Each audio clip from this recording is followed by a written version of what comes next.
అందరికీ నమస్కారం అండి. ఇది ఫస్ట్ వీడియో అరకు వ్యాలీ గురించి చేశాను అనమాట. Welcome to YKR Telugu talks.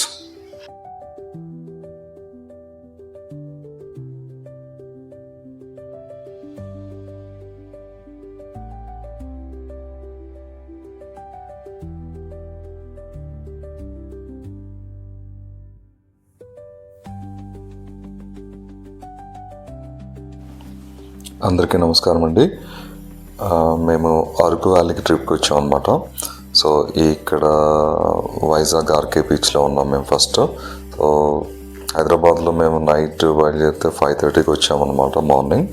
So డైరెక్ట్గా మేము ఇంకా బీచ్ దగ్గరికి వచ్చేసాము కొంతసేపు స్పెండ్ చేయడానికి.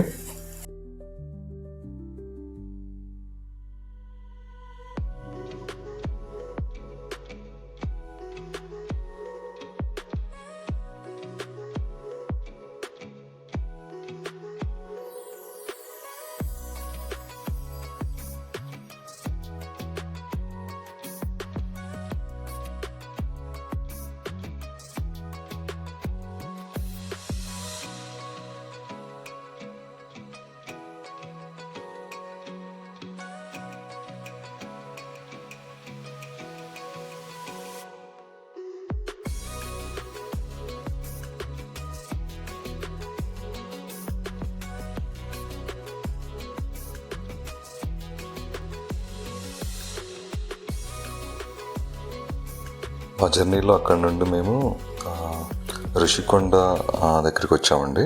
ఈ పై నుండి మేము కొన్ని క్లిప్స్ కవర్ చేసామన్నమాట.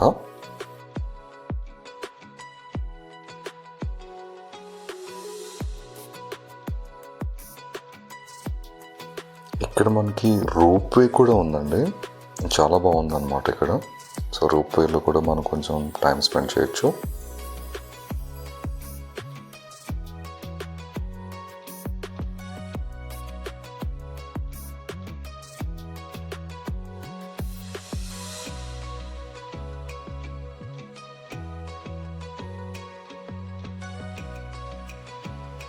మేము అదే రోజు మళ్ళీ ఈవినింగ్ మళ్ళీ బీచ్కి వచ్చామండి ఈవినింగ్ టైంలో.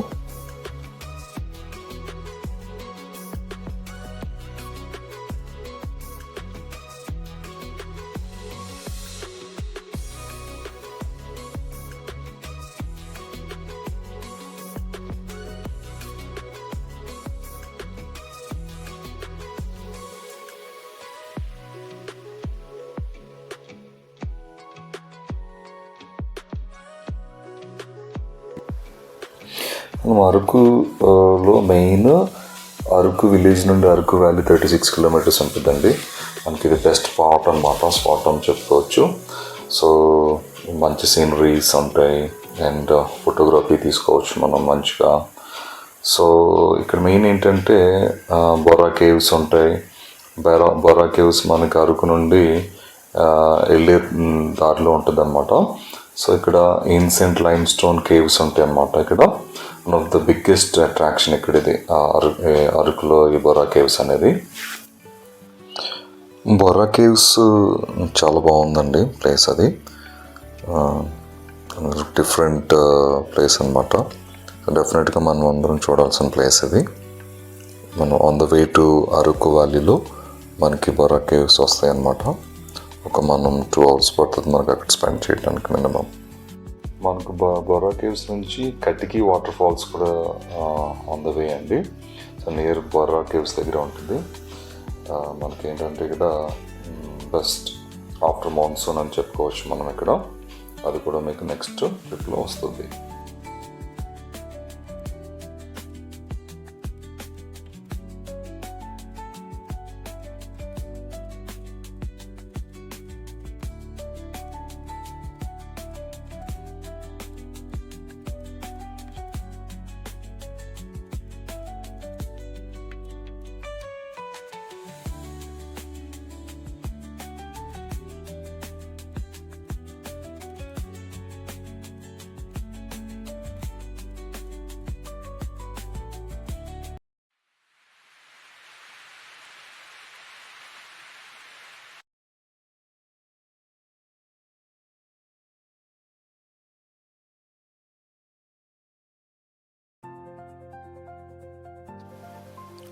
ఆన్ ద వే టు మన అరకులో మనకి కటికి వాటర్ ఫాల్స్ వస్తుందండి.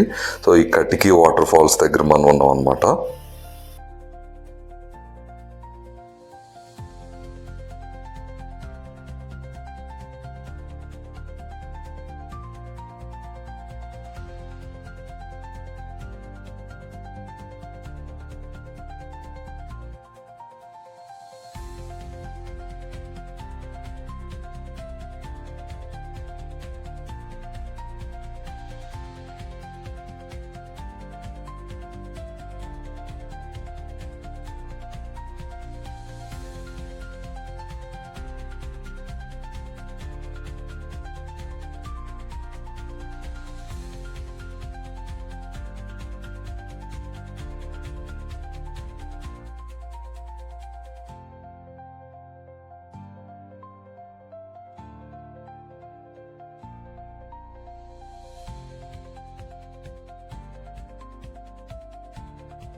సో ఇక్కడ నుండి మేము అరకు వ్యాలీకి వెళ్తున్నాం అనమాట. So on the way so నేను మీకు ఈ సీనరీస్ని షూట్ చేశాను.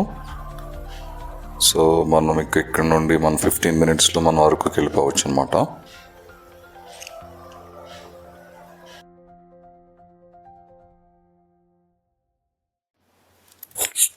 మనకి అనంతగిరి హిల్స్ కూడా దగ్గరలోనండి. అక్కడ మెయిన్ ఏంటంటే coffee plantation, peaceful forest roads అన్నీ ఉంటాయి అన్నమాట అక్కడ. సో ఈ ప్లేస్ కూడా మనం చూడొచ్చు. మనం కాఫీ మ్యూజియంలో అరకులో మనకి ఒక 2 ఉంటాయి అన్నమాట ట్రైబల్ మ్యూజియం దగ్గర. సో ట్రైబల్ మ్యూజియంకి దగ్గరలోనే ఒకటి ఉంటుంది కాఫీ మ్యూజియం. కొంచెం ఒక 2 kilometers దూరంలో ఇంకొక అరకు కాఫీ హౌస్ ఉంటుంది అనమాట. సో ఈ ప్లేసెస్ అన్నీ ఇక్కడ మనం చూడొచ్చు అండి, బాగా ఎంజాయ్ చేయొచ్చు.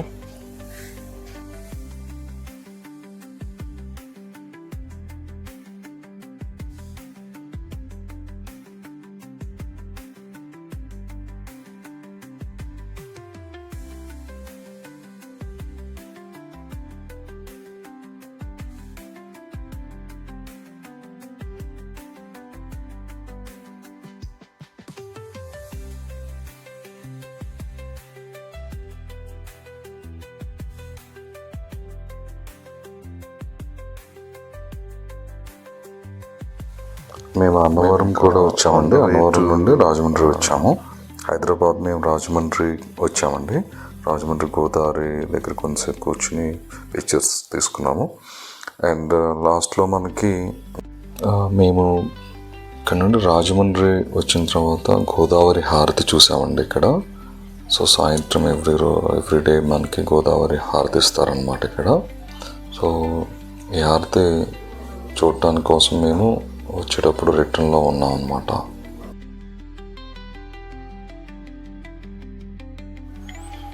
రాజమండ్రిలో ఉన్నామండి. రాజమండ్రిలో గోదావరి గట్టు దగ్గర ఉన్నాము.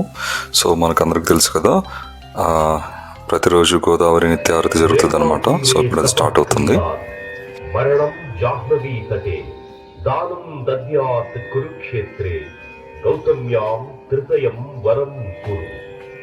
నర్మదా నది తీరంలో తపస్సు చేసిన విశేష ఫలితం, గంగా నది తీరాన శరీరాన్ని వదిలిన విశేష ఫలితం, కురుక్షేత్రంలో దానం చేసిన విశేష ఫలితం, ఈ 3 ఫలితాలను మించిన 3 రెట్ల ఫలితం ఈ గోదావరిలో స్నానమాచరించడం వల్ల కలుగుతుంది అంటూ నీలా సందిగ్ధంలో ఉన్న ఎంతో మంది ఉంటారు. వాళ్ళందరికీ కూడా ఇది తెలుసుకోవలసిన అవసరం ఉంది. దేశమంతయు క్షామము రాజ్యమేరి కాటకములు సంభవించి పెద్ద ఎత్తున జనులు పశుపక్షాదులు నశించిపోవుట గాంచి మునులు బాధపడి గౌతమముని దరికి ఏపించి దానిని పరిష్కరించమని కోరిరి. గౌతమముని ఈ కార్యము మనం తలపెట్టవలసినది కాదు అని వారించెను. అందుకు బాధపడిన మునులు ఏదైనా ఉపాయము చే గౌతమముని వలనే ఈ కార్యమును సాధించవలనని తలచి వారి తపోబలము చేత ఒక క్షణాయువైన గోదా అను మాయా గోవును సృష్టించి దానిని గౌతమముని ఆశ్రమ వాకిటయందు ప్రవేశపెట్టింది.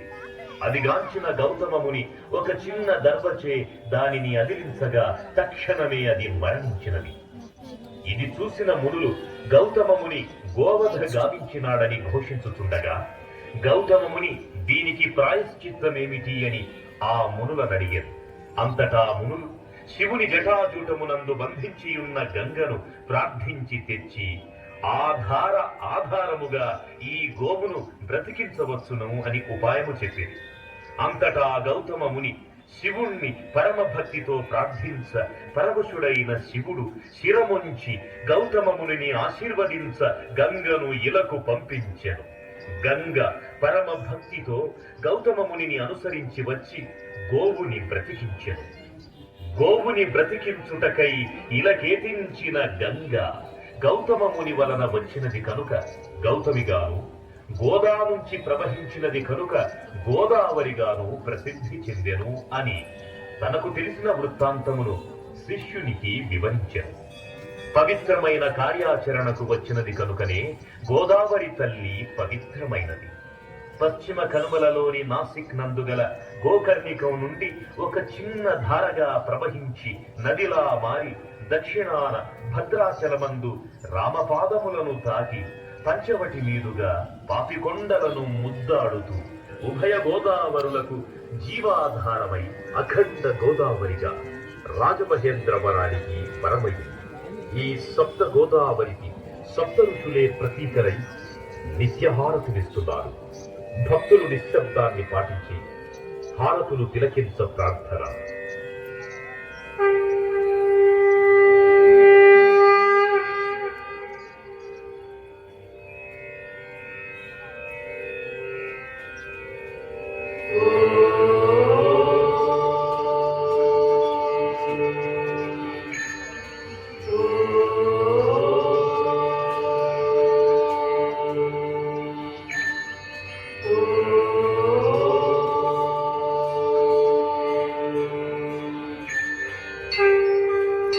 హోప్ అందరికీ వీడియో నచ్చిందని అనుకుంటున్నాను.